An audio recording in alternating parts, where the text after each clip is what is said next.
పెరుగుతున్న నిత్యావసర ధరలతో సామాన్యులు అల్లాడిపోతున్నారు. ఏ వస్తువు టచ్ చేసినా భగ్గుమంటున్న ధరలతో ప్రజలకు చుక్కలు కనిపిస్తున్నాయి. పప్పు నుంచి ఉప్పు వరకు, కరివేపాకు నుంచి కాకరకాయ వరకు, చికెన్ నుంచి అల్లం వెల్లుల్లి వరకు ఏది చూసినా అధిక ధరలున్నాయి.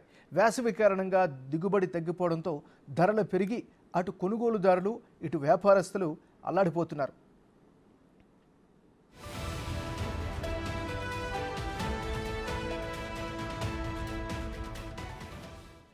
ఒకప్పుడు కూరగాయలు కొనాలంటే 100 పెడితే సంచి నిండేది. కానీ ఇప్పుడు 500 రూపాయలు పెట్టినా ఇద్దరు మనుషులకు సరిపోయేంత 2 రకాల కూరగాయలు కూడా రావడం లేదు. ఇక కూరగాయలతో చికెన్ కూడా పోటీ పడుతోంది. మార్కెట్లో కేజీ చికెన్ 300కు దగ్గరలో ఉంది.